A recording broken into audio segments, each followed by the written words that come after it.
Yo, what's poppin', guys? You got your friend Andre here. Welcome to another video. So for this video, I'm gonna go ahead and show you guys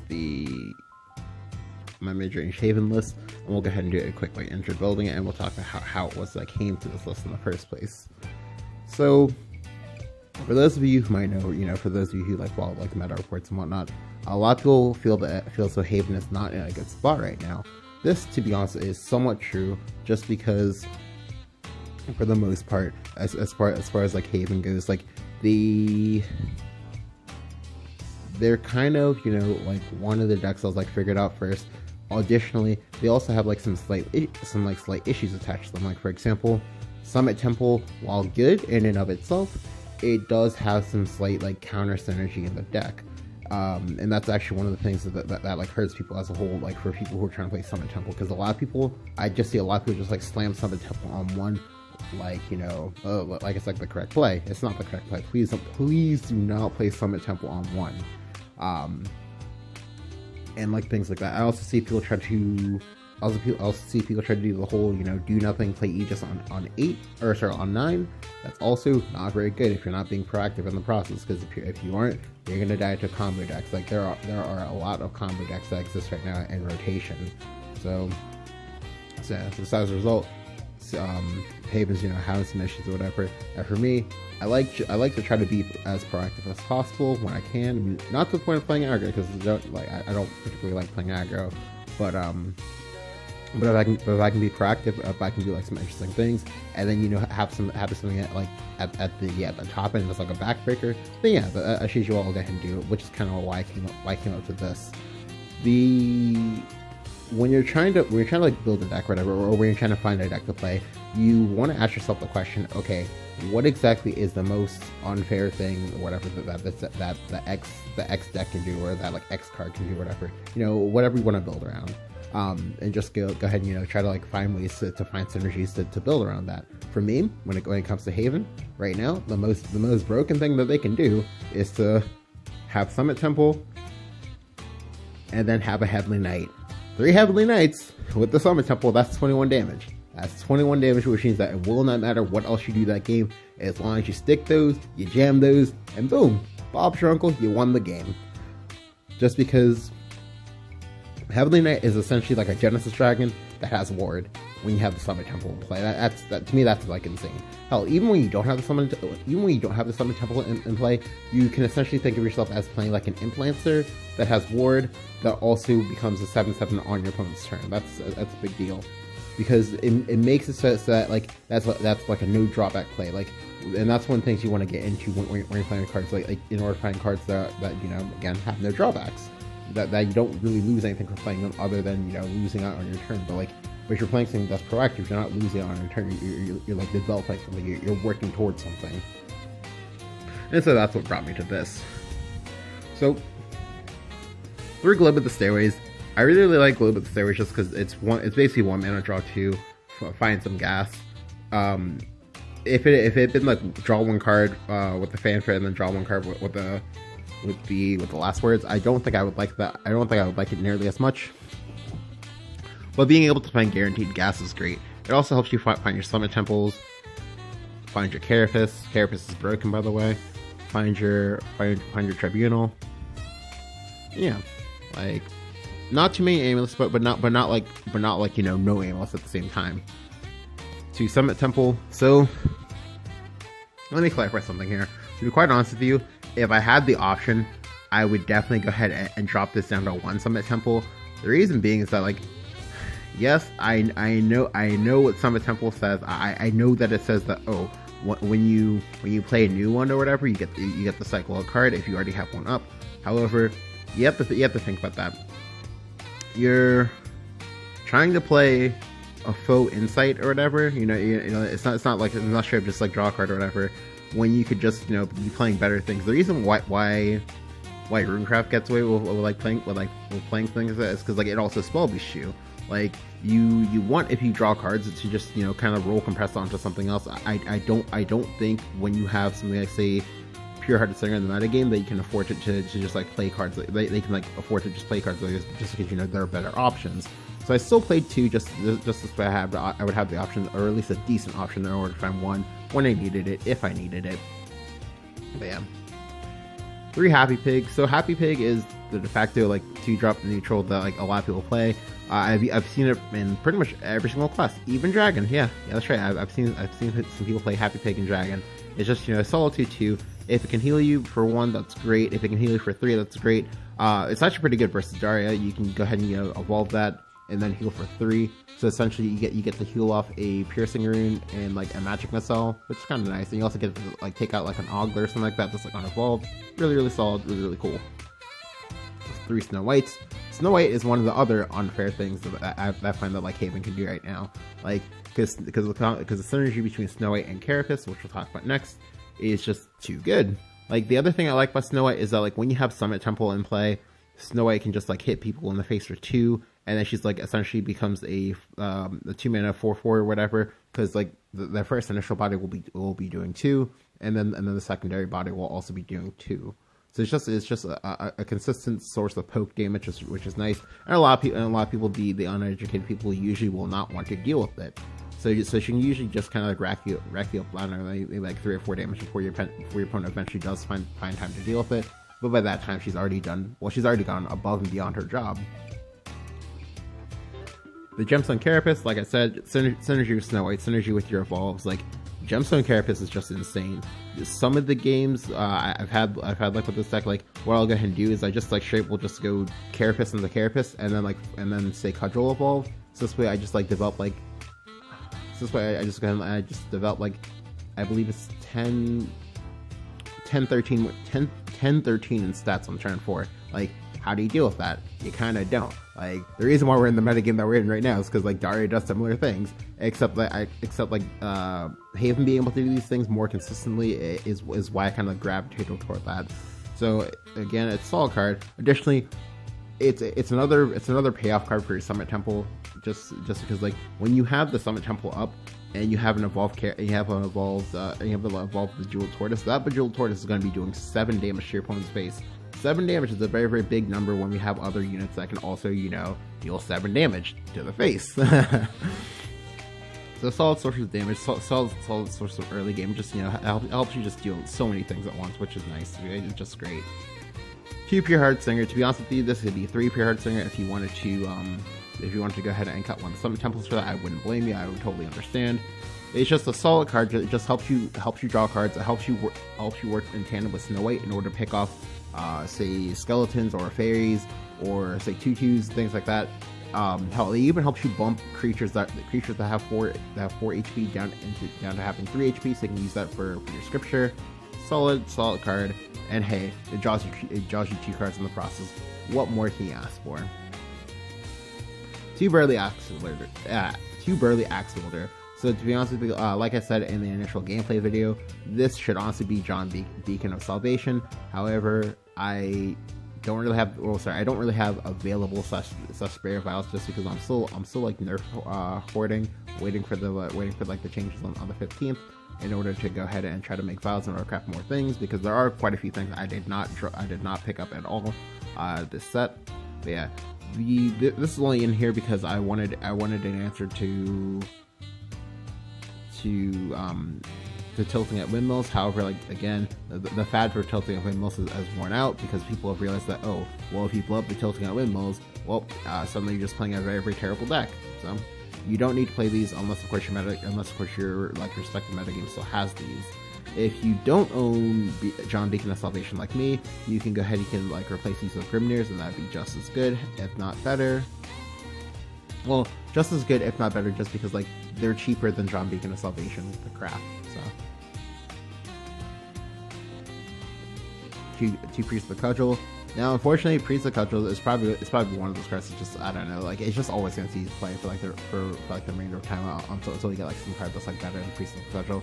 It's still a super solid card. It still does wonders for you versus some matchups. Like Pure Heart Singer, like I said earlier, it's a card that sees a lot of play in pretty much a lot of different decks. So being able to banish that on the draw is kind of nice, as well as just being able to banish like problematic creatures such as like say Oro, Dark Alice, things like that. Really nice. to Octo Bishop, aka Octo Dad. So this is a card that I actually love a lot. So I remember when it came out, and I believe it came out in Wonderland Dreams. Let's gonna find out. Oops, my bad. Tempest. Okay, yeah. When it came out in Tempest of the Gods, I was excited for this card. I honestly, at the time, I thought it was gonna replace Priest of the Cudgel. However, unfortunately for me, Midrange Shadow became like really popular, and you kind of wanted to banish. Hell, even now you use some ways you still want to banish more, but Octo Bishop is a great card. It works wonders when it's under Summit Temple. It's even self-healing, which is very, very big, because what you can do with it is you can kill units that have like 3 attack or whatever, and then go right on back up to full and just be a menace for your opponent. Like, for example, something that you can kind of do is with Octo Bishop, again, or Octo Dad, you can go ahead and you can evolve. He'll be a 5/6. You can use that, go ahead and kill a Daria, and then you go ahead and heal yourself right on out of piercing range or magic missile range. And he just, he represents a problem. Like, you can go ahead and he can like value trade for days if you let him, and most times your opponent is going to be hard pressed to deal with him. And when they deal with it, that's gonna be great for you, because like he hits like a truck. Like 5 damage is a lot of damage. Very, very, very cool card. Love playing with it a lot, and I'm actually really glad that I actually finally get to use my animated copies of him. For Tribunal is just a solid card. Like, I can't imagine you not playing with Tribunal until Tribunal like rotates not next month, but the month after next. Just because it's very, very solid at what it does. Like 4 mana, get rid of your opponent's biggest 4 mana, get rid of something on the board is kind of nice, especially when you can kind of like control the RNG, or maybe your opponent's like trying to like consolidate creatures. A big thing that happens in this game is that like when you try to play a big creature and your creature gets removed for peanuts, and then you probably also gets like develop and do other things, that's usually a problem. It's usually kind of it's like backbreaking. It sets you back and you kind of can't do anything. And so Tribunal is just very, very nice for that. The other very, very solid point for it is that like it can be searched with Globe, making Globe even better. Next one is Holy Angel Altea. So Holy Angel Altea is a card that I love a lot. The reason being is that like it's one of the better 5-drops in the game. To be honest with you, it's arguably like the best 5-drop in the game. However, not a lot of people will agree with me, because obviously things like Sybil, things like Albert also exist on this playpoint cost. However, it's still a very, very solid game breaker. So how you use Altea is that usually, alright, so say you're going first or whatever, your opponent like evolves into you on 4, then you just kind of like you're like struggling to find a cudgel, struggling to find something to do. You can go ahead and evolve the Holy Angel Altea. You evolve the Altea, and then boom, like you go ahead and you transform their biggest creature into a neutral. You go ahead and kill it. You go ahead and kill that creature for free, because Altea does 4 damage, and there's not anything in the game, I believe, that like at like the turn 4 can like survive that. And then of course you just have a 6/6 in play, and that's kind of threatening, because again, a 6/6 followed by things that deal 7 damage is kind of a lot of damage. The other thing is that because she's so large, that usually means that she'll get you a +3, and that she'll kill 1 unit, she'll kill a second unit, because like there's like I think like exactly like 1 or 2 cards in the metagame that can actually like evolve and trade into her and not die. And so like for whatever creature that they trade or whatever, they'll have to trade that, and they'll have to trade a removal spell. All of that costs a lot of mana. That'll probably cost them their entire turn to get rid of it. And then, like, you got rid of it, but, like, at what cost? You can't actually do anything now, and I can play things like, say, Aether on 6. The next card is 2 Ancient Lion Spirit. So 2 Ancient Lion Spirit, I put it in here just because, like, I wanted it as something to do, so I could, like, play Aether on, just like playing Aether on 6. It's really, really nice versus, like, say, Sword, just because having 2 mana AoE is super good. It's also really good versus Force, because right now people are playing Aggro Force again, and it's also decent-ish versus Daria. I say decent-ish because like sometimes it's not going to be enough to get rid of like everything that they have, but in the event where they're trying to like just like ward up or whatever with the clay golems, you can get rid of the clay golems, and you can like still kill the Daria or kill the Ogre or kill what have you. But yeah, like Ancient Lion Spirit is a card that people like just don't play around either. So most times you just like get like crazy blowouts with that, with people trying to like value trade it into the wrong unit. 2 Judge of Retribution. So Judge of Retribution is a card I love quite a bit. I know I've said that a lot, and I'm sorry. Like, I don't get many chances to talk about Haven because I don't play it as much as I could.